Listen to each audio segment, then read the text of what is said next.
विश्वानि देव सवितर्दुरितानि परासुव यद्भद्रं तन्न आसुव। ॐ यां मेधां देवगणाः पितरश्चोपासते तया मामद्य मेधयाग्ने मेधाविनं कुरु स्वाहा। ॐ सहनाववतु सहनौ भुनक्तु सह वीर्यं करवावहै तेजस्विनावधीतमस्तु मा विद्विषावहै। ओम शांति शांति शांति।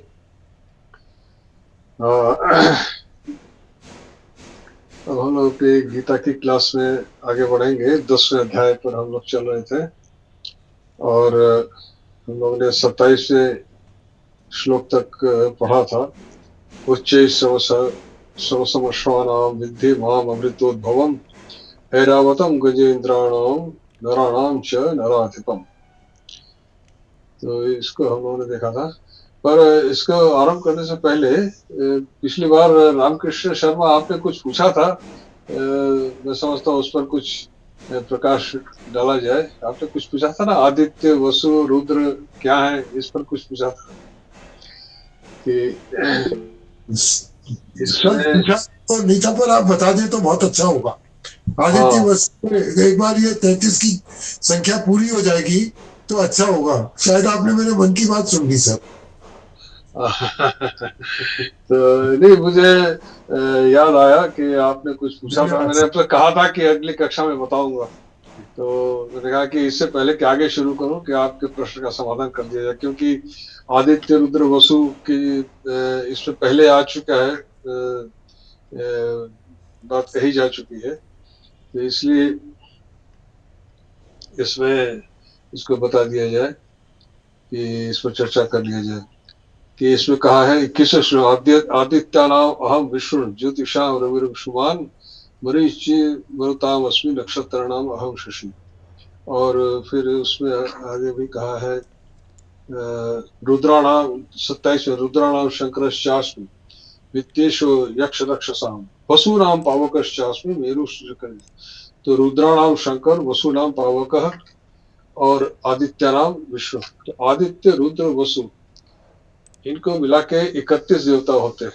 ये 12 आदित्य, 11 रुद्र और 8 वसु। उसका 2 बच जाते हैं। उसके बारे में कई मतांतर हैं। कुछ का कहना है कि अश्विनी कुमार 2 है, कुछ का कहना है कि पृथ्वी और स्वर्ग, द्यावा पृथ्वी, द्यू मैंने स्वर्ग और पृथ्वी। पृथ्वी भी एक देवता है, अधिष्ठात्री देवता पृथ्वी देवी है, और स्वर्ग भी एक देवता के रूप में माना गया है। तो वो क्यों है, इसमें यह मतांतर है। उसमें अब जिसको जैसा ठीक लगे वो स्वीकार करता है, पर जो 31 है उसमें कोई संदेह नहीं। उसके बारे में पहले समझा जाए कि आदित्य रुद्र और वसु ये क्या है।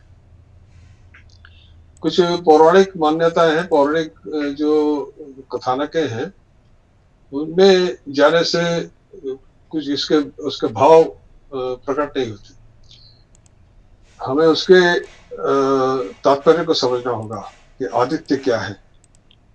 पौराणिक जो कथानक है उसके अनुसार कश्यप ऋषि के 2 पत्नियां थी, दिति और अदिति। अदिति के पुत्र आदित्य कहलाए और दिति के पुत्र दैत्य कहलाए। एक ही ऋषि के दोनों पतियों के पुत्र हैं।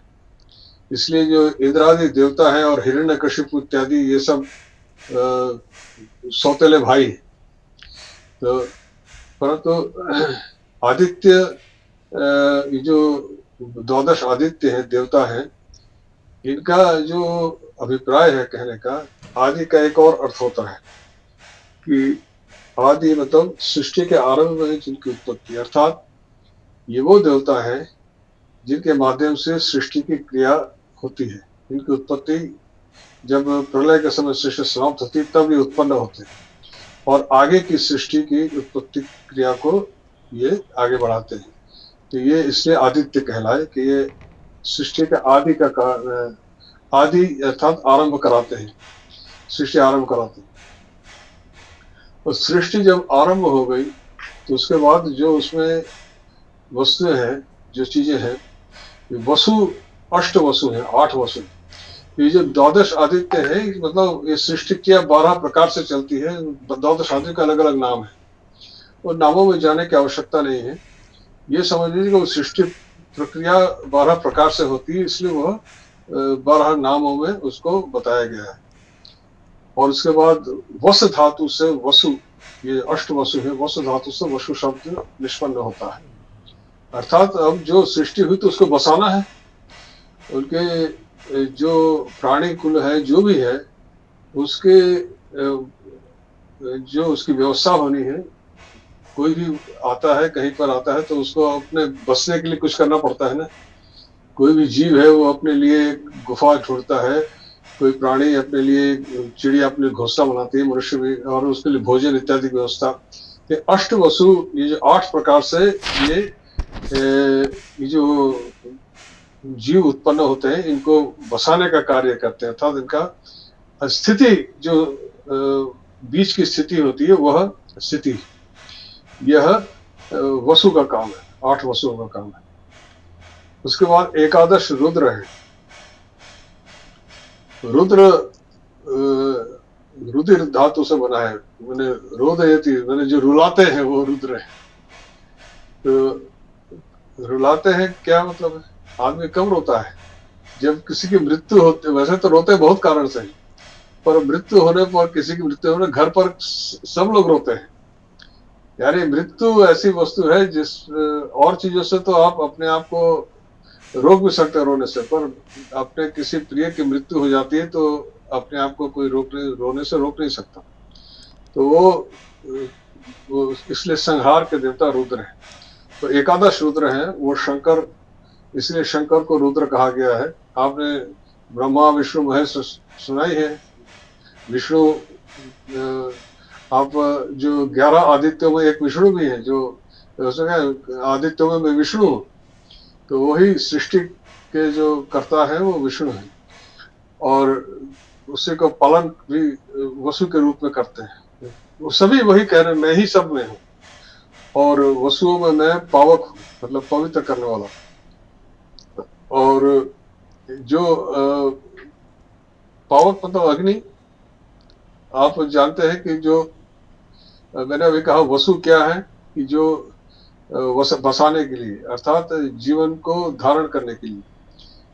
हम देखते हैं कि हमारे चारों ओर तो अग्नि, उसमें वो 8 प्रकार से करते हैं, और उसमें अग्नि भी उन्होंने आपने कहा, पावक अग्नि, अर्थात अग्नि के बिना तो कुछ हो ही नहीं सकता।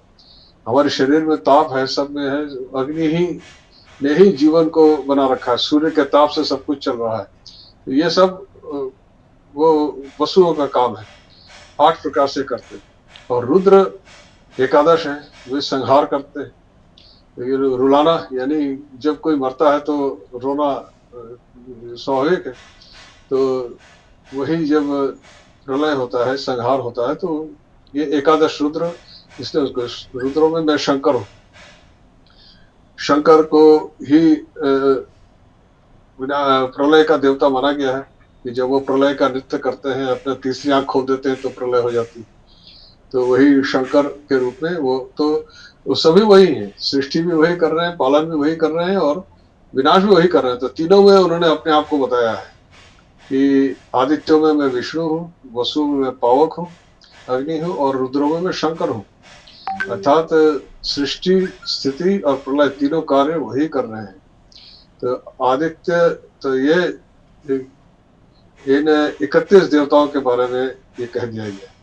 और जो बाकी 2 बचते हैं, उसमें मेरी जो धारणा है, वैसे तो सबकी अपनी अपनी हो सकती है, पर मैं समझता हूँ पृथ्वी और स्वर्ग, ये 2 देवताओं का मुझे ठीक लगता है। कि पृथ्वी, चूंकि पृथ्वी पर ही सारे यह जो जीव हैं, यह केवल पृथ्वी पर ही मिलते हैं। प्राणी मात्र, प्राणी कुल, ये जो भी व्यवस्था है बसाने की, संहार की, और ये सब, यह हमें इस पृथ्वी पर ही दिखती है। सृष्टि में और भी होता होगा कहीं, पर ये पृथ्वी पर ही हमें ये सब दिखती। तो इसमें पृथ्वी को भी एक देवता माना गया है। इसी में सब कुछ हो रहा है, समुद्र भी इसी में है, नदियां हैं, वायु है, और अग्नि है, जल, और इतने जितने पंचभूत सब इसी में है। और भी सब जगह है, यहाँ पर वो स्पष्ट रूप से है, और उन्हीं के द्वारा सारी सृष्टि है, सारे हमारे शरीर इत्यादि का निर्माण होता है, सब कुछ होता है।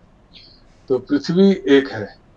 और जब मृत्यु के बाद उसका क्या होता है, मृत्यु के बाद उस जीवात्मा कहाँ जाती है, उसके लिए अलग अलग लोक हैं। जैसे इसमें कहा पितृलोक अभी आएगा, पितृलोक है, गंधर्व लोक है, गंधर्व में क्या हो ये भी बताया हुआ है, समस्त लोक है। उसमें से जो मनुष्य अपने लिए जो चाहता है, जो प्राचीन काल में जो यज्ञ इत्यादि होते थे अनुष्ठान, तो स्वर्ग प्राप्ति के लिए होते थे। ये स्वर्ग में ही जो भी तपस्या करते थे, वो इंद्र उनकी तपस्या भंग करने के लिए आ जाते थे, कि करने की व्यवस्था करते, कहीं वो इंद्र का आसन डगमगा जाता था। ये सब हम पुराणों के आख्यान पढ़ते हैं। तो स्वर्ग वह दूसरा स्थान है जहां पर मृत्यु के बाद मोक्ष के अतिरिक्त श्रेष्ठ गति स्वर्ग ही है। मोक्ष जब हो गया फिर तो उसका आवागमन रुक गया, पर स्वर्ग जाने से आवागमन रुकता नहीं। स्वर्ग में जाकर के वो अनेक काल तक अपने सुख भोग करता है, अपने पुण्य का, वो फिर पुनः जन्म लेता है। तो पृथ्वी और स्वर्ग में आवागमन होता रहता है श्रेष्ठ पुरुषों का। मोक्ष हो गया तब तो आवागमन समाप्त।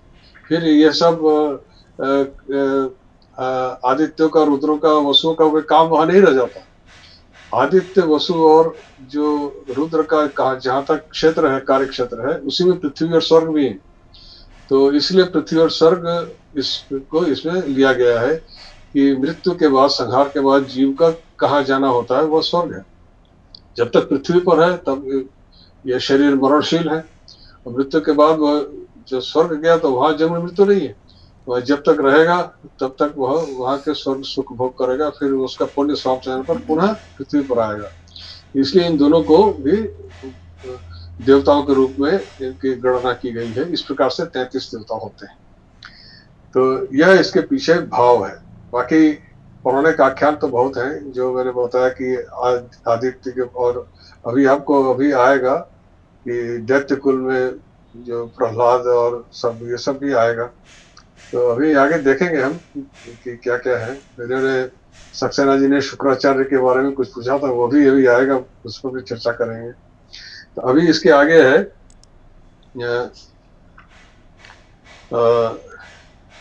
28वां श्लोक पर आते हैं।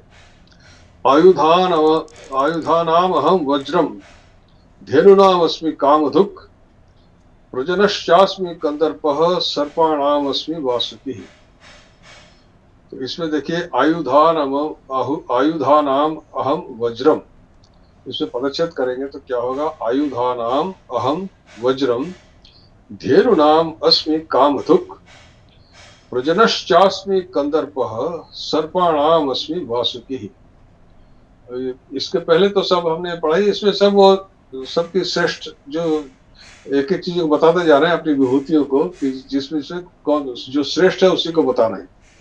आयुध कहते हैं अस्त्रों को, अस्त्र समूह।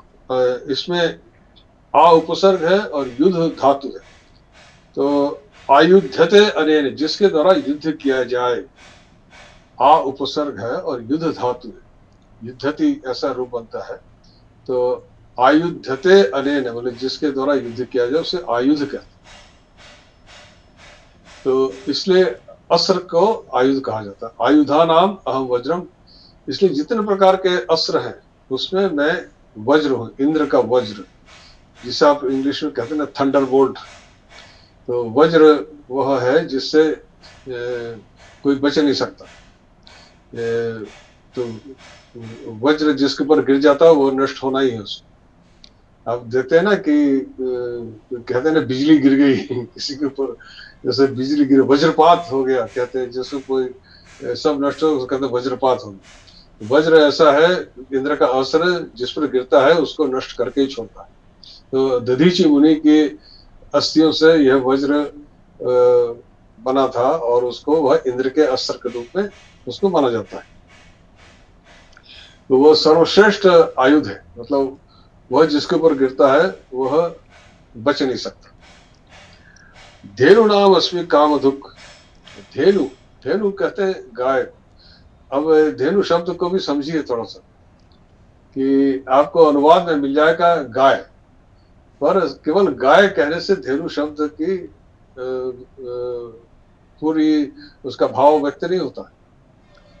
धेनु का अर्थ होता है जो है, एक धातु है धेट, पाने, धयति मतलब दूध पिलाना। जिस गाय के बछड़ा है और दूध पिलाती है, दुग्धवती गाय माने दूध देने वाली गाय को धेनु कहते हैं। जिस गाय के बछड़ा है और वो दूध पिलाती है, यानी दूध देने वाली गाय को धेनु कहते हैं। और इस प्रकार से, और ये जो कामधेनु है, यह समुद्र मंथन में प्राप्त हुई थी। श्रेष्ठ गायों में श्रेष्ठ गाय यही है, कामधेनु। और कामधेनु वशिष्ठ ऋषि के आश्रम में वशिष्ठ मुनि को दे दिया गया था। वशिष्ठ मुनि के आश्रम में वो गाय रहती थी, और उसकी जो संतान थी उसका नाम था नंदिनी। और नंदिनी भी वहां मतलब कामधेनु। और कामधुक क्यों कहा? कामधुक शब्द पहले भी आया है, ये आपके तीसरे अध्याय के 10वां श्लोक है। इष्ट कामधुक, यज्ञ को कहा गया इष्ट कामधुक। धुक शब्द दुह धातु से बना है, धुक। तो गोधुक का मतलब होता है गाय को दुहने वाला, है ना, गोला, गोधुक। कामधुक मतलब जो तुम्हारी कामनाएं हैं उसको दूह करके आपको दे देता है। गोला क्या करता है? गाय को दूह करके दूध एक पात्र में लेकर आपको दे देता है। वैसे ही कामधेनु के पास जो भी जाता था, वो कोई भी कामना उसकी होती थी, वह कामना वह कामधेनु से प्रदान करती थी। ऐसा नहीं कि उसे थन से दूध निकल रहा तो वही है, तो कामना उसको तो कहाँ से देती थी? कहीं से लाती थी। जिस प्रकार से कोई गोला गाय को दूहता है, वैसे कामधेनु दूह करके कहीं से उनको उनकी कामना पूरी हुई, इससे कामधुक कहा। तो कामधेनु को ही कामधुक कहा कि उसके पास वो श्रेष्ठ ऐसी गाय थी कि उसके पास जाकर के कोई कुछ भी मांगे उसको वह प्राप्त होता था। इसी की तो जो कुमार संभव जो कालिदास का वहाँ ग्रंथ है, उसमें जो आख्यान है कि राजा दिलीप के कोई पुत्र नहीं था, तो राजा दिलीप पुत्र प्राप्ति के लिए अपनी पत्नी की सुदक्षिणा के साथ मुनि वशिष्ठ के पास गए और उसे कहा कि मैं संतानहीन हूँ, क्या होगा, कैसे हमारे आगे चलेगा वंश। तो ऋषि ने कहा कि तुमने तो ऐसा मेरे साथ क्यों हुआ? तो ऋषि ने कहा कि तुम एक बार यहाँ से जा रहे थे, कामधेनु को देख करके तुमने नमस्कार नहीं किया, तो कामधेनु ने तुमको शाप दे दिया, तो इसलिए तुम्हें संतान नहीं। तो दिलीप ने कहा कि मैंने तो शाप मुझे सुनाई नहीं दिया। तो उन्होंने कहा कि ठीक है, तुम ऐसा करो, उसी की पुत्री है नंदिनी, इसकी तुम दोनों सेवा करो, अगर यह प्रसन्न होगी तो तुम्हें पुत्र प्राप्त। तो राजा दिलीप और सुदक्षिणा ने उस कामधेनु की जो बची हुई पुत्री थी नंदिनी, उसकी 21 दिनों तक सेवा की। तो नंदिनी प्रसन्न हुई, तब राजा दिलीप को पुत्र प्राप्त हुआ जिसका नाम हुआ रघु। वो महाप्रतापी था, उसी से रघुवंश नाम पड़ा उस वंश का। तो यह आख्यान है कुमार संभव। तो यह कामधेनु, यह थी कामधेनु। तो धेनु नाम अस्मि। तो जितने भी इस प्रकार के धेनु शब्द को मैंने कहा कि जो दूध देने वाली गाय को धेनु कहते।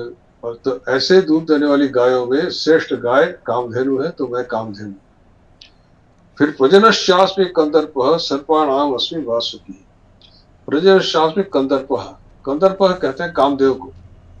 और कंदर्प शब्द का भी हम देखें क्या है इसका अर्थ।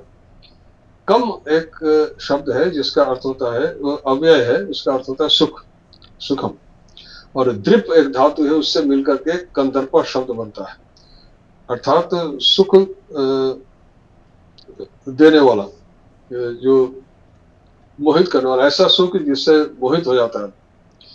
ऐसे काम जो है यह एक सुख प्रदान करता है, शारीरिक सुख प्रदान करता है, और मनुष्य उसमें मोहित हो जाता है। तो द्रिप धातु का अर्थ होता है हर्ष मोहनय, मतलब उसमें मोहित हो जाना। तो कामुक व्यक्ति अपने विवेक को खो देता है और उसको फिर अच्छे मृग का गांव नहीं होते, इससे मोहित हो जाता है। पर ये इसलिए कंदर्प नाम दिया है उसको। और पर वो कह रहे हैं कि प्रजनश्चास्मि, इसमें च, प्रजनः च अस्मि, जो च शब्द जो जुड़ा है इस पर ध्यान दें। च का अर्थ है कि केवल, यहाँ पर च का वैसे तो अर्थ होता है और, प्रजनश्चास्मि यह काम का प्रजन मत है, संतान उत्पत्ति, संतान प्राप्ति के लिए जब इस काम में कोई लिप्त होता है उसमें मैं हूं। यह काम जो सेक्सुअलिटी जिसे कहते हैं वो नहीं, केवल शारीरिक सुख के लिए जो काम में लिप्त होते हैं वो नहीं। प्रजनश्चास्मि मतलब प्रजन, च का मतलब यहाँ पर केवल, तो केवल जब प्रजनन अर्थात संतान प्राप्ति के लिए जो काम में लिप्त होता है कोई, तो वह काम मैं हूं। प्रजनन के लिए जो काम होता है वह काम मैं हूं। केवल जो शारीरिक सुख के लिए जिस काम में जो लिप्त होते हैं उसको यहाँ नहीं कहा गया है, क्योंकि उसमें भी तो एक श्रेष्ठता, पुत्र संतान प्राप्ति के लिए तो काम आवश्यक है, इसलिए उसमें वो है ताकि सृष्टि चलती रहे।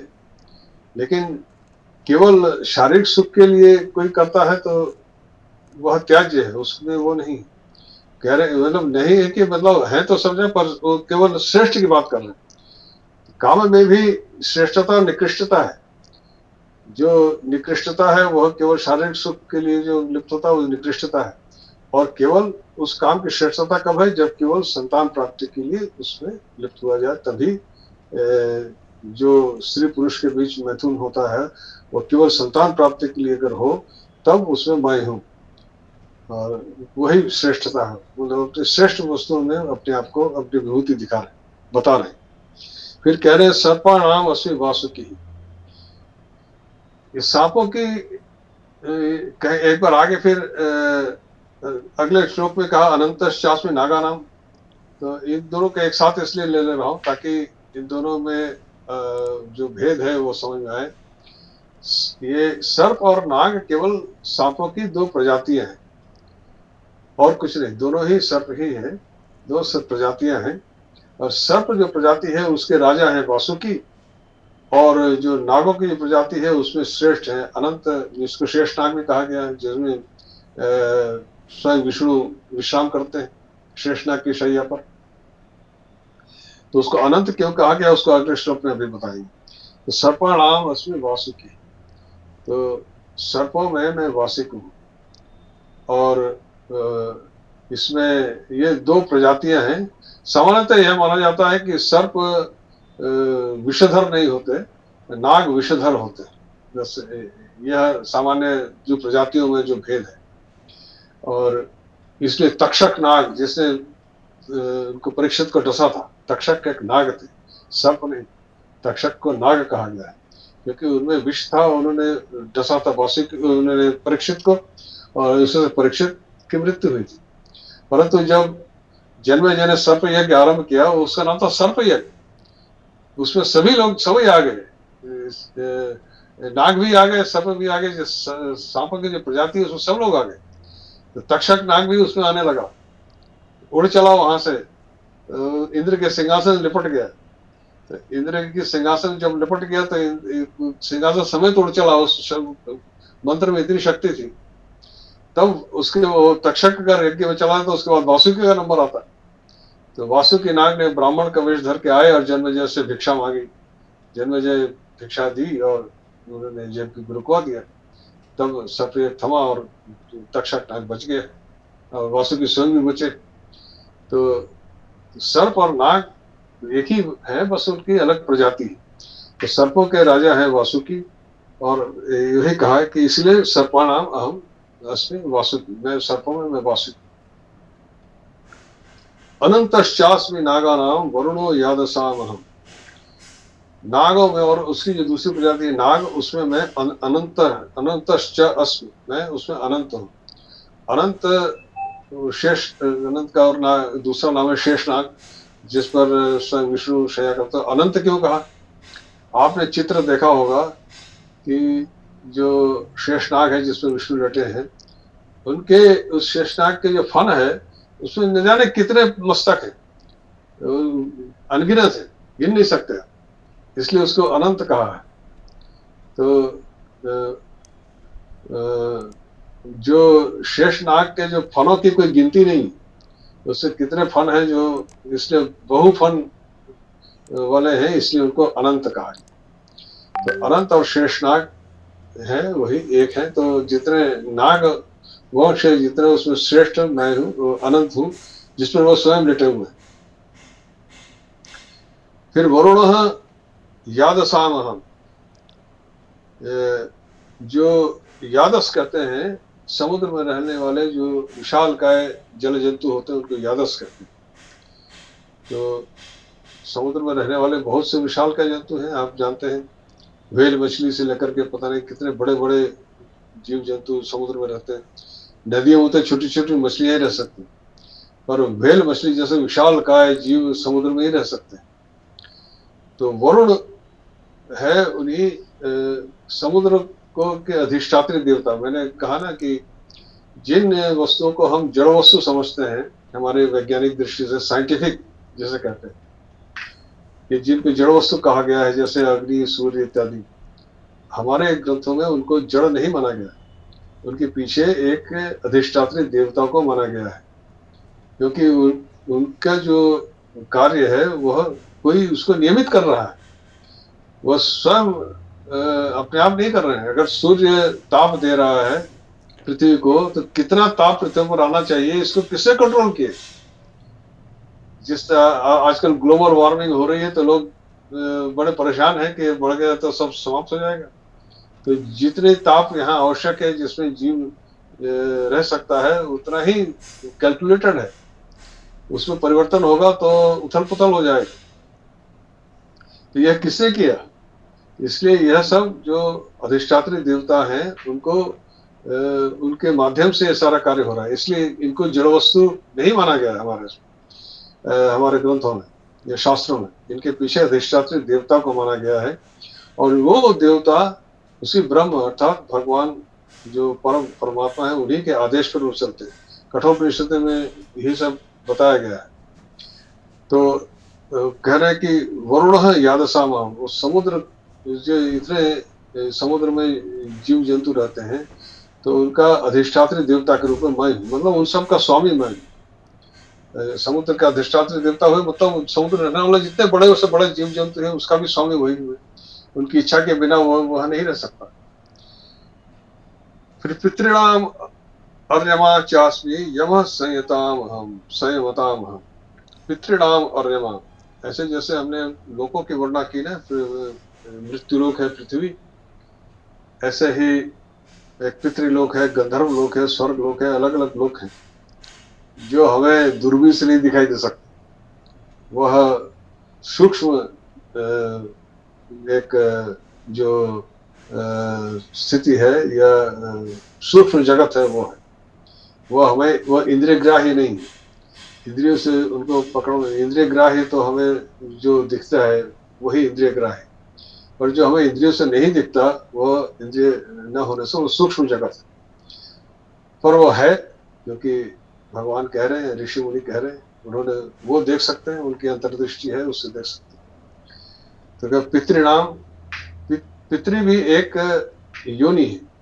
यहाँ जो हम पितृलोक कहते हैं ना, जो हमारे पितर अर्थात जो हमारे पूर्व पुरुष को हम समझे, पितर हम, उससे हमारा अर्थ होता है कि हमारे पूर्वज जिनकी मृत्यु होगी वो पितृलोक में है। तो वो अपने कर्मों के अनुसार सब अपने किसी न किसी लोक में जाते हैं। अधिकांश उस पितृलोक में ही पहुंचते हैं। फिर जिनका और अधिक अच्छे कर्म होते हैं, कोई स्वर्ग लोक में जाता है, किसी चंद्रलोक में, किसी में जाता है। तो अलग अलग लोगों की वर्णना है पुराणों में। ये पितृलोक में जो इनका वास है, उन्हें पितर कहते हैं। यह भी एक योनि है, और उनका जो राजा है उसका नाम है अर्यमा। तो पितृलोक में जो पितर योनि है, उसका मैं राजा हूँ, अर्यमा। उनका जो अधिपति अर्यमा का नाम है, वो बताया। फिर यम संयमताम अहम। तो यह क्या है कि संयमताम माने यम संग यमताम का अर्थ है कि जो संयम है ना, नियंत्रण करना। तो जो संयमत का मतलब है कि संयम करने वाला। ये यम सम उपसर्ग है, यम धातु में शत्रु प्रत्यय करने पर संयमत बनता है। उसका षष्ठी बहुवचन है संयमत, संयमताम। तो अर्थात जो अपने नियमों का पालन करने वाला। तो आपने उसमें पढ़ा है ना, यम नियम इत्यादि आपने पढ़ा है, जो योग शास्त्र में आता है यम नियम। यम में क्या है? सत्य, अहिंसा, ब्रह्मचर्य, अस्तेय अपरिग्रह। तो मैं यम हूँ, अर्थात जो नियम का जो पालन करते हैं उसमें मैं यम हूँ। अर्थात जो सत्य, अहिंसा, ब्रह्मचर्य इत्यादि जो है मनुष्य में, वो उस रूप में मैं जो भी इस प्रकार से साधना कर रहे हैं, अपने आप को नियंत्रित कर रहे हैं, उनमें मैं इस प्रकार से रहता हूँ। वही श्रेष्ठ चीजें हैं। यम वह श्रेष्ठ वस्तु है जिनका पालन करने से कोई जिसका जीवन नियंत्रित होता है और वह मोक्ष की तरफ आगे बढ़ता है। जिसमें क्या है? सत्य, अहिंसा, ब्रह्मचर्य, अस्तेय अपरिग्रह। ये निश्चित रूप से यह यम है, मैं वही यम हूँ।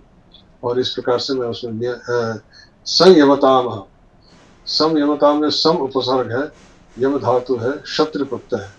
तो संयमत, और उसमें तो संयमत बना, उसका फिर षष्ठी बहुवचन में संयमताम। अच्छा, संयम करने वालों में, संयम का पालन करने वालों में मैं यम हूँ। था जो चीजें कही गई हैं वही मैं हूँ। वो संयम के रूप में जो चीजें हैं, वस्तुएं हैं, वो मैं हूँ, जो भाव है उसका। फिर अगले में कह रहे तीसरे में, प्रह्लादश्चास्मि दैत्यानां कालः कलयताम हम, मृगाणाम च मृगेंद्रोहम वैनतेयश्च पक्षिणाम। तो कह रहे हैं प्रह्लादश्चास्मि, प्रह्लाद दैत्यानाम। तो दैत्य कुल में जो मैंने बताया ना कि दिति और अदिति दो थे, कश्यप ऋषि के दो पत्नियां थी। तो उसके दिति के पुत्र दैत्य कहलाए। उसमें हिरण्यकशिपु थे, हिरण्यकशिपु का पुत्र था प्रहलाद। प्रहलाद विष्णु का भक्त था, जबकि हिरण्यकशिपु विष्णु को अपना शत्रु मानता था। तो इस प्रकार से प्रहलाद, दैत्य कुल में प्रहलाद एक कहावत ही, वहाँ दैत्यों में दैत्य कुल होते हुए भी वो विष्णु का भक्त था, इसलिए दैत्यों में मैं प्रहलाद हूँ। उसने हिरण्यकशिपु को नहीं कहा कि मैं हिरण्यकशिपु, जबकि वो बहुत शक्तिशाली था, वो अपने आप को भगवान मानता था, परंतु प्रहलाद ने ऐसा नहीं माना। तो क्या दैत्यों में प्रहलाद। फिर क्या कालः कलयताम हम। तो कलयताम मन कलयत, कलयन माने यह भी शत्रु प्रत्यय शब्द है, कलयत। और उसमें षष्ठी विभक्ति बहुवचन है कलयताम, मतलब गिनने वाला। कलयन माने गिनना, तो हिसाब लगाना या आयु की गणना करना। जैसे काल है कलय, आयु की गणना करना, कि मतलब जो कौन कितने वर्ष तक जीवित रहेगा। आयु का मतलब होता है स्पैन ऑफ लाइफ, कि कितने वर्ष तक कोई जीवित रहेगा, इसकी गणना करना है काल है। अभी आप आगे देखेंगे आएगा उसमें। अभी आप ये जो 33वें श्लोक में आ गया, अहम एवं अक्षय काल है।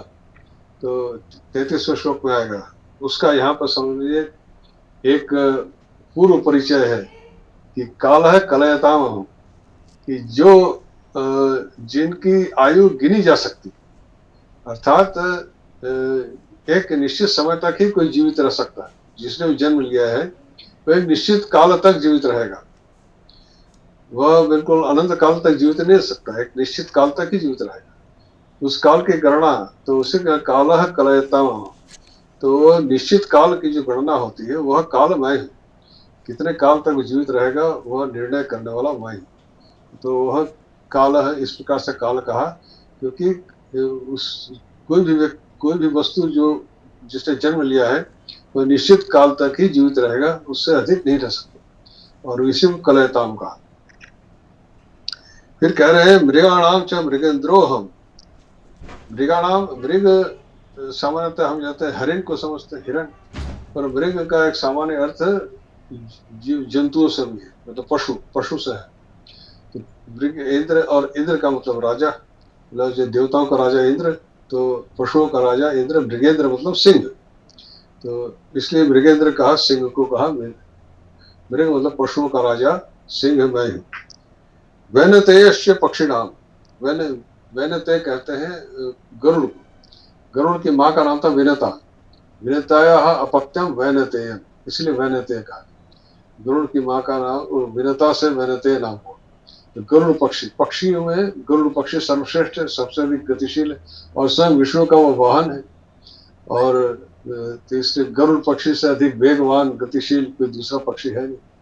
अत्यंत शक्तिशाली पक्षी वही है। तो पक्षियों में मैं गरुड़। खगेश भी कहा गया गरुड़ को, खगों का राजा, तो खगों का मतलब पक्षियों का स्वामी। फिर कह रहे पवन पवताम अस्मि, राम शस्त्र भितामहम, झषाणाम मकरश्चास्मि, स्रोतसाम अस्मि जाह्नवी। पवन पवताम अस्मि। ये जो पवताम मतलब के पू धातु, जैसे उसको पवित्र करने वाला, पू पवन धातु है, तो पवते ऐसा बनता है, आत्मनेपदी धातु है भादिगण में, मतलब पवित्र करने वाला। तो पवन पवताम अस्मि, पवित्र करने वालों में जो जब हवा चलती है तो सब आपने देखा ही पवन के दो अर्थ है। एक तो पवन के बराबर को अत्यंत गतिशील शक्ति से पवन पुत्र हनुमान क्यों कहते हैं, क्योंकि उनके सारे उनके उनके तरह शक्तिशाली या गतिशील और कोई नहीं होता। पवन अत्यंत गतिशील होता है। अभी आप देखते हैं जब झंझावात या कोई ये सब चलता है तो कितनी गति से कोई भी वस्तु है उड़ा ले जाते हैं, उसके सामने कुछ टिक नहीं पाता। तो पवन है पवता में कोई भी सारी गंदियों को, दुर्गंध को सब उड़ा ले जाता है। तो उससे बड़ा पवित्र करने वाला और कुछ नहीं। और इससे पहले भी हमने चर्चा की थी कि आप देखते हैं कि जैसे किसान जब गेहूं वगैरह काटता है तो उसका जो भूसा उड़ाने के लिए हवा देता है, गेहूं को उछालता है, हवा देता है, तो भूसा उड़ जाता है, गेहूं नीचे बढ़ जाता है, अर्थात पवित्र करने वाला, इसलिए उसको पवन कहा। तो पवताम, इसमें भी पू धातु से शत्रु प्रत्यय करना, पवत उससे से पवताम, षष्ठी बहुवचन में पवताम। तो पवित्र करने वाली जितनी भी वस्तुएं हैं उनमें मैं पवन हूँ, अर्थात वायु। पवताम मतलब पवित्र करने वाली बहुत सी वस्तुएं हैं। जैसे आप किसी चीज को साफ करते हैं, स्वच्छ करते हैं या पवित्र करते हैं, तो उसमें कहते हैं मैं पवन हूँ, पवित्र करने वालों में पवन हूँ, श्रेष्ठ वही है। फिर कह रहे हैं कि राम शस्त्र भृतामह, शस्त्र भृत, शस्त्र विभर्ति इति, यहाँ भ्री धातु ये जुहत्यादि कर्म विभर्ति मतलब उसको शस्त्रों को धारण करने वाला, जो राम से सर्वश्रेष्ठ शस्त्रधारी और कोई नहीं। तो राम शस्त्र भृतामह, शस्त्र भृत, यह भी भ्री धातु से भृत बनता है, तो उसका अर्थ होता है कि शस्त्र को धारण करने वाला। वैसे तो भृत का अर्थ होता है भरण करने वाला भी होता है, तो यहाँ पर उसको शस्त्रों को एक प्रकार से समझिए, शस्त्र ही उनको, उन्होंने शस्त्र को ही धारण कर रखा है, अर्थात शस्त्रों को वो एक तरह से शस्त्रों का पालन करने वाले हैं। वो शस्त्र, राम के हाथ में अगर धनुष नहीं है तो आपको राम राम नहीं लगेंगे। धनुष उनका एक प्रकार से, इनका एक प्रकार से चिन्ह है। राम के हाथ में धनुष उन्होंने कभी नहीं त्यागा, धनुष सर्वदा उन्होंने धारण कर रखा। इससे शस्त्र भी उनके शस्त्र विभर्ति थी शस्त्र भी, तो उससे श्रेष्ठ शस्त्र धारण करने वाला कोई नहीं। तो राम फिर झषाणाम मकरश्चास्मि श्रुतस्वामस्मि जाह्नवी। झष कहते हैं मछलियों को, तो जो नदियों में मछलियां रहती हैं उन्हें झष कहते हैं। और नदियों में ही आपको मगरमच्छ इत्यादि नदियों में मिलते हैं। मगरमच्छ आपको समुद्र में नहीं मिलेंगे। मगरमच्छ नदी में रहने वाला प्राणी है और मछलियों के साथ रहता है, मछलियों को ही खाता भी। तो यह और मगरमच्छ ही गंगा का वाहन है। तो झषा नाम मकरश्चास में, मकर मतलब मगरमच्छ। ये जो मछली की प्रजातियां हैं जितनी भी, उसमें मगरमच्छ और नदियों में रहने वाला, इसीलिए आगे जाह्नवी कहा। जाह्नवी गंगा नदी में ही, इससे पहले समुद्र के लिए कहा था, अब नदियों में आए। नदियों में स्रोतसाम अस्मि जाह्नवी। स्रोतस, श्रु धातु से स्रोतस शब्द बनता है। श्रु माना गति, मतलब जो बहता हुआ, श्रवण है, जो लगातार जो बह रहा है उसे स्रोत। नदी सदैव बहती रहती, और कहीं एक जगह रुकी हुई नहीं। तालाब में जल रुका हुआ है, पर नदी का जल कभी रुका हुआ नहीं होता, वो लगातार बह रही है, गतिशील है जल उसका, इसलिए वो स्रोतस कहा गया है। स्रोत मतलब श्रवण है, मतलब निरंतर जिसमें गति है। तो स्रोतसाम, स्रोतस, यह श्रुगतो इससे बनता है। यह नपुंसक लिंग का शब्द है स्रोतस, नपुंसक लिंग शब्द है स्रोतस। स्रोतसाम मतलब ऐसे स्रोत वाले जो नदी शब्द तो स्त्रीलिंग है, पर उस स्रोतस शब्द नपुंसक लिंग, यह जो कि नदी का वाचक है तरह से समझ। लिंग का निर्धारण जो लोकाश्रित होता है, जरूरी नहीं कि जिस चीज को व्यक्ति, जैसे स्त्री में स्त्री स्त्रीलिंग शब्द है, जो दारा पुल्लिंग शब्द है, कलत्रम नपुंसक लिंग, तीनों चीजें एक ही स्त्री के वाचक है, नारी के वाचक। इसी तरह स्रोतस नपुंसक होते हुए भी नदी का वाचक, तो वह जैसा जिसमें स्रोत है।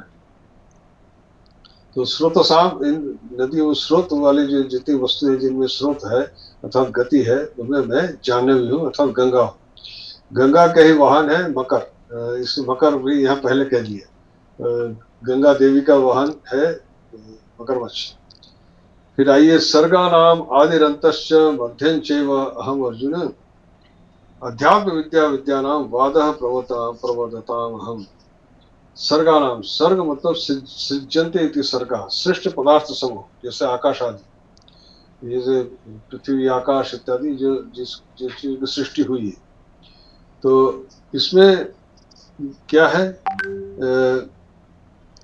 जितना भी सृष्ट पदार्थ समूह है उसका आदि मध्य और अंत वही, अर्थात आदि उनका जो सृष्टि के आदि में ही मैं ही हूँ, जब मध्य जो स्थिति है उसकी उसमें भी मैं हूँ, और जब वह समाप्त हो जाएंगे मुझमें भी आ जाएंगे। मुझे ही, इसका अभिप्राय ये है, ये सब आदि मध्य और अंत मैं ही हूँ। इसका मतलब यह है कि ये सब जो भी श्रेष्ठ पदार्थ में दिख रहा है हे अर्जुन, वो मुझसे उत्पन्न हुए हैं, मुझमें ही है और मुझमें ही लय हो जाएंगे। उनका आदि मध्य और अंत मैं ही हूँ का अभिप्राय क्या है, कि मुझसे ही उनकी उत्पत्ति है, मुझमें ही उनकी स्थिति है और मुझमें ही इनका लय है। तो आदि मध्य और अंत मैं ही हूँ। और कह रहे हैं अध्यात्म विद्या विद्या नाम, और जितने भी विद्याएं हैं संसार में, बहुत सी विद्याएं हैं। पराविद्या, पराविद्या के बारे में आपने सुना होगा। हम जो डॉक्टरी, इंजीनियरिंग और ज्योतिष इत्यादि सब पढ़ते हैं, ये सब विद्याएं हैं जिनके माध्यम से आप कुछ न कुछ प्राप्त करते हैं, जानकारी प्राप्त करते हैं। तो इसमें सबसे श्रेष्ठ अध्यात्म होता है आत्मविद्या, अर्थात अपने स्वरूप को जानने की जो विद्या है वह सर्वश्रेष्ठ विद्या है। जिसने अपने स्वरूप को जान लिया कि मैं कौन हूँ, उसने तो फिर सब कुछ जान लिया, उससे फिर और कुछ जानने की आवश्यकता नहीं रही।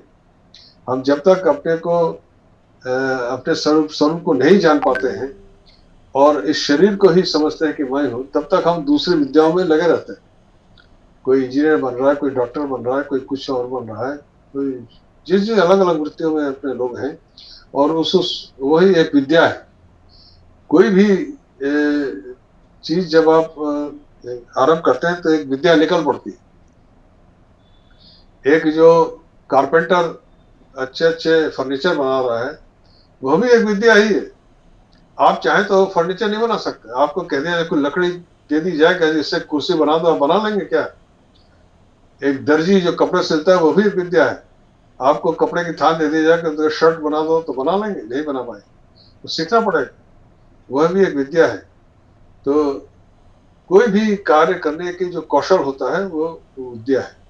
इस प्रकार से जितनी भी विद्याएं हैं उनमें श्रेष्ठ विद्या क्या है? अपने आप को जानना, अपने आत्म विद्या, उसी को अध्यात्म विद्या कहा गया है कि अपने आप को, अपने स्व स्वरूप को जानना, वही श्रेष्ठ, वह विद्याओं में वह विद्या माए। फिर कह रहे हैं वाद है प्रबोधताम हम। अब वाद कहते हैं जल्प वितंडा, मतलब जो बहस करना, जैसे वाद प्रतिवाद कहते हैं ना। तो कोई भी जब शास्त्रार्थ होता है या किसी भी होता है, तो प्रबोधता मतलब जो तर्क विद्या, जैसे हमारे तर्क शास्त्र है ना, न्याय शास्त्र, वह जिसे हम लॉजिक कहते हैं, किसी तर्क के माध्यम से किसी चीज को सिद्ध करना, कि रीजनिंग, जिसे आप इंग्लिश में कहते हैं रीजनिंग। तो किसी भी वस्तु को समझाने के लिए उसका हमें तर्क देना पड़ता है कि हाँ ये काम इसलिए होना चाहिए, वह उसी को कहते हैं तर्क, कि कारण बताना है, रीजनिंग। तो किसी भी वस्तु को करने के लिए जो उसकी रीजनिंग है, उसका जो तर्क है, वह मैं हूं, वाद है। तो यहाँ पर वाद का मतलब तर्क, रीजनिंग। कोई भी कार्य करते हैं तो उसके पीछे एक कोई कारण होता है, सतर्क होता है। कि तर्क का मतलब होता है कि किसी चीज को सिद्ध करना कि यह ऐसा क्यों है। तो वह जो तर्क है वह मैं हूं। किसी वस्तु को सिद्ध करने के लिए जो तर्क दिया जाता है वह मैं। तो कोई बिना तर्क के कोई वस्तु सिद्ध नहीं हो सकती। कोई भी साइंटिस्ट, कोई अगर अपने थ्योरम को सिद्ध करना चाहता है तो उसमें उसको अपना देना पड़ता है लॉजिक, कि ये इसलिए ऐसा है। तो उसी को तर्क कहा गया है। तो उसके पीछे जिस वस्तु को तुम सिद्ध करना चाहते हो, उसके पीछे जो तुम तर्क दे रहे हो, वह तर्क मैं ही। तो प्रवोदताम हम, इस प्रकार प्रवोदताम मतलब प्रवोदत, वही प्र उपसर्ग है, वध धातु से प्रवोदताम, प्रवोदत बना, उसका षष्ठी बहुवचन प्रवोदताम, कि प्रकृष्ट रूप से बोलने वाले। प्र उपसर्ग का मतलब प्रकृष्टेण, अच्छे प्रकार से जो बोल सकते हैं, अर्थात अपना बात को प्रस्तुत कर सकते हैं, वाद को, अपनी बात को प्रस्तुत कर सकते हैं। उनके पीछे जो लॉजिक है, जो रीजनिंग है, वाद है, वो वह मैं हूं। वो जो बात बता रहे हैं उसको वाद मैं हूं। फिर 33वां श्लोक बहुत महत्वपूर्ण है। यहाँ पर फिर आज इस 33वां श्लोक करके आज समाप्त करेंगे। अक्षराणाम अहम, अक्षराणाम अकारोस्मि द्वंद्व सामासिकस्य च अहम एव अक्षय कालः कालो धाता हम विश्वतो मुखः। अब यहाँ पर आया अक्षराणाम अकारो अस्मि। अक्षर कहते हैं जो हम अपने वाणी से बोलते हैं। अभी हमारी व्याकरण की कक्षा चल रही है, उसमें इस पर हमने चर्चा की है। जो और जो उसका जो लिखित रूप होता है उसको हम वर्ण कहते हैं। ये दोनों एक प्रकार से एक ही जो अभिप्राय से बोले जाते हैं। तो अक्षर वो है जो ध्वनि इसके द्वारा निकलती है, और वर्ण वो है जो उसका लिखित स्वरूप है, इसलिए वर्णोच्चारण कहा जाता है। वर्णों का उच्चारण जो करते हैं वही अक्षर है। तो अकार अ को कहा मैं, तो अक्षर तो बहुत से हैं, तो अ को ही मैं, अ को ही क्यों कहा मैं हूं? ई को क्यों नहीं कहा? ऊ को क्यों नहीं कहा? आ को क्यों नहीं कहा? अ को ही क्यों कहा? अक्षर तो बहुत से हैं, और सारे ही अक्षर है, किसी का अक्षर नहीं होता। इतने सारे अक्षरों में अ को ही क्यों कहा? अ इसलिए कहा क्योंकि जब भी आप कोई भी अक्षर का उच्चारण करते हैं, जैसे क, उसके भीतर अनिहित है। अ के डाले बिना आप क का उच्चारण कर ही नहीं सकते। प का उच्चारण करेंगे तो प जब तक होठ नहीं खुलेगा, अ नहीं लगेगा उसमें, प का उच्चारण, प बाहर नहीं आएगा। इसलिए जो क ख ग घ आप लिखते हैं उसमें कोई चिन्ह नहीं होता, आकार का कोई चिन्ह नहीं होता। लेकिन जब का लिखेंगे तो आ एक डंडी उसमें लगाएंगे, की लिखेंगे तो अलग डंडी लगाएंगे। हर मात्रा का एक चिन्ह है, पर अकार का कोई चिन्ह नहीं, वो उस अक्षर के भीतर प्रविष्ट है, इसलिए अक्षरों में मैं अकार। तो इतने सारे अक्षर हैं, उसमें अ को ही क्यों कहा? क्योंकि वह हर अक्षर के भीतर प्रविष्ट है, उसके भीतर प्रविष्ट, उसके बिना उसका उच्चारण हो ही नहीं सकता, अक्षरों में मैं अकार। फिर द्वंद्व सामासिकस्य च, और व्याकरण में समास आता है। समास के बारे में जिन्होंने थोड़ा बहुत व्याकरण पढ़ा है वो जानते हैं कि समास क्या है। दो पदों से मिलकर के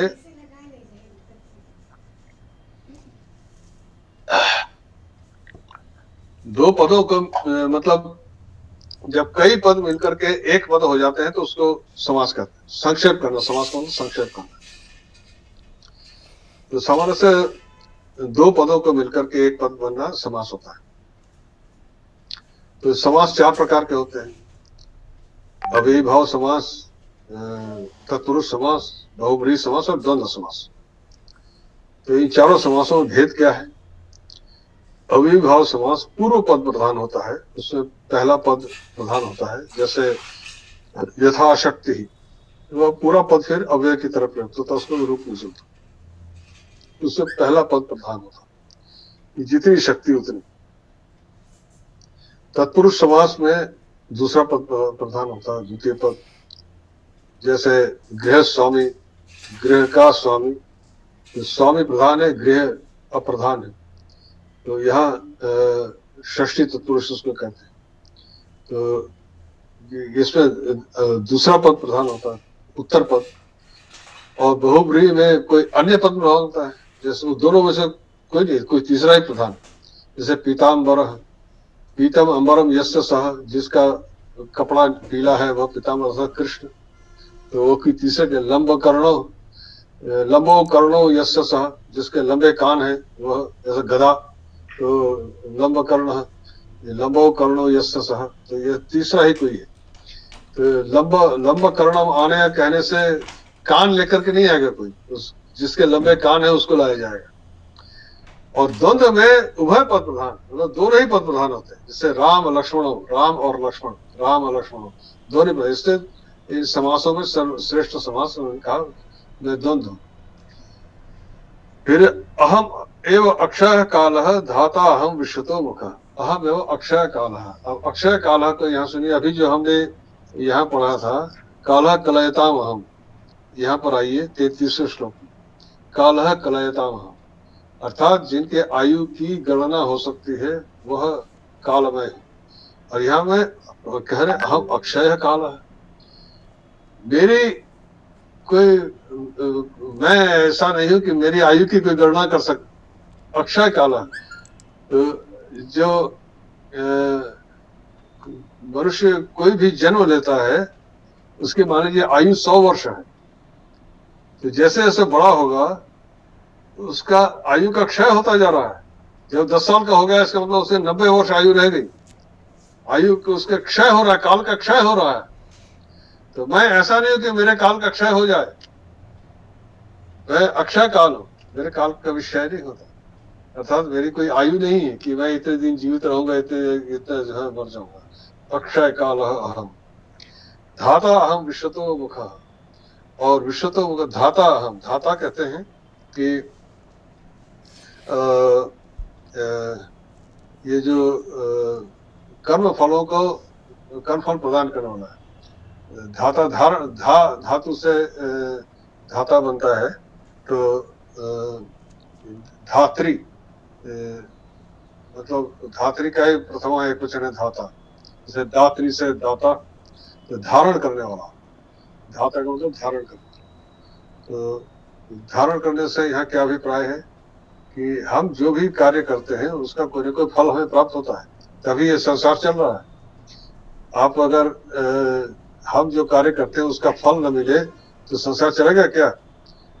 हम कहीं व्यवसाय करते हैं, कोई नौकरी करते हैं, कोई कार्य करते हैं, तो उसके बदले में हमें पारिश्रमिक मिलता है, तब तो हमारा काम चलता है। तो इस प्रकार से उन्होंने समस्त विश्व को धारण कर रखा है, अर्थात उसके कर्मफल प्रदान करने वाला कहा गया है। तो उसका अभिप्राय यही है कि आप जो भी कर्म करते हैं वो फल के रूप में वो आपके पास आता है, उसी से आपकी जीविका, आपका शरीर, आपका भरण पोषण होता रहता है, आप चलते रहते हैं। कोई भी कर्म आप बिना किसी अपेक्षा के नहीं करते, किसी फल की इच्छा होती है तभी हम किसी कर्म में लिप्त होते हैं, किसी कर्म में अपने आप को लगाते हैं, प्रवृत्त होते हैं। तो वो फल जब आता है तो वो फल देने वाले वही हैं। इस प्रकार से उन्होंने सबको धारण कर रखा है। फिर कह रहे विश्वतो मुख, विश्वतो का मतलब विश्वतो का मतलब सर्वत्र। हमारा तो एक ही मुख है और हम जिधर मुख है उधर ही हम देख सकते हैं। हम दाहिने देखना चाहेंगे तो दाहिने सिर घुमाना पड़ेगा, बाएं देखना बाएं सिर घुमाना पड़ेगा। उनका मुख हर तरफ है, हर तरफ देख सकते हैं। विश्वतो मुख, उनको उनका ऐसा नहीं कि एक ही मुख है एक ही तरफ देख रहे हैं, तो सब तरफ उनका मुख है, सब तरफ को देख रहे हैं। विश्वतो मुख। चलिए आज इतना ही। इसके बाद 3 श्लोक और रह गए इस अध्याय में। चार श्लोक और रह गए, इसको अगली कक्षा में पढ़ेंगे। फिर नहीं अभी है इसमें 41 श्लोक है, 42 श्लोक है, 42 है। 42 है। तो अभी अगली कक्षा में समाप्त करने का प्रयास करेंगे, जैसा भी होगा। प्रभु इच्छा बनी ऐसी, जितना भी होगा। आज जितना हो गया, आज इतना पर्याप्त है, और अब अगले रविवार को पुनः आगे चलेंगे। मैं समझता हूँ कि हाँ, सक्सेना जी आपके अभी नंबर नहीं आया, शुक्राचार्य का नंबर अभी आया नहीं। अभी अगली कक्षा में होगा। सर एक छोटी सी भ्रांति थी सर, एक छोटी सी। सर ये जो 19वां श्लोक है सर, उसमें हंतते कथयिष्यामि दिव्या ही आत्म विभूतया। तो इसमें ये दिव्या और आत्म विभूतया ये प्रथमा विभक्ति में है सर। नहीं, हाँ, दिव्या और आत्म विभूतया ये दोनों प्रथमा विभक्ति बहुवचन। हाँ, कथयिष्यामि आत्म विभूतया है। तो हंतते कथयिष्यामि दिव्या ही आत्म विभूतया है। तो ये मैं क्या हूँ, अब आत्मभूतया है। अब कह रहे हैं कि दिव्य आत्मभूतया, मैं दिव्य हूँ और मेरी विभूतियां सब दिव्य है। हाँ। और जो तुमको कहूँगा ते कथयिष्यामि, ते में है क्या कहते हैं, हाँ ये चतुर्थी व्यक्ति है। तुम्हारे लिए कहूंगा, तुम्हारे लिए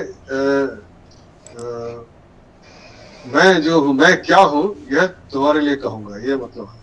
यहाँ पे द्वितीया व्यक्ति नहीं है, मतलब मैं क्या हूँ यह तुमको बताऊंगा।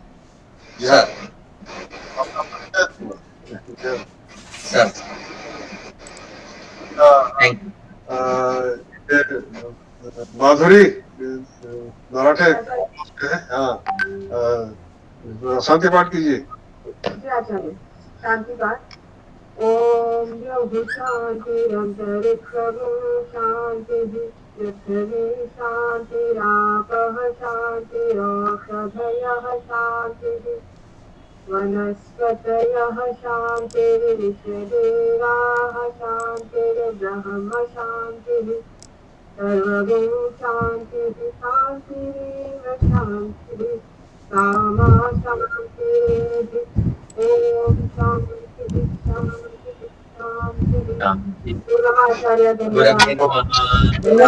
धन्यवाद आचार्य, धन्यवाद। नमो नमः। गुरुजी नमो नमः। नमो नमः। आदरणीय सक्सेना जी गए।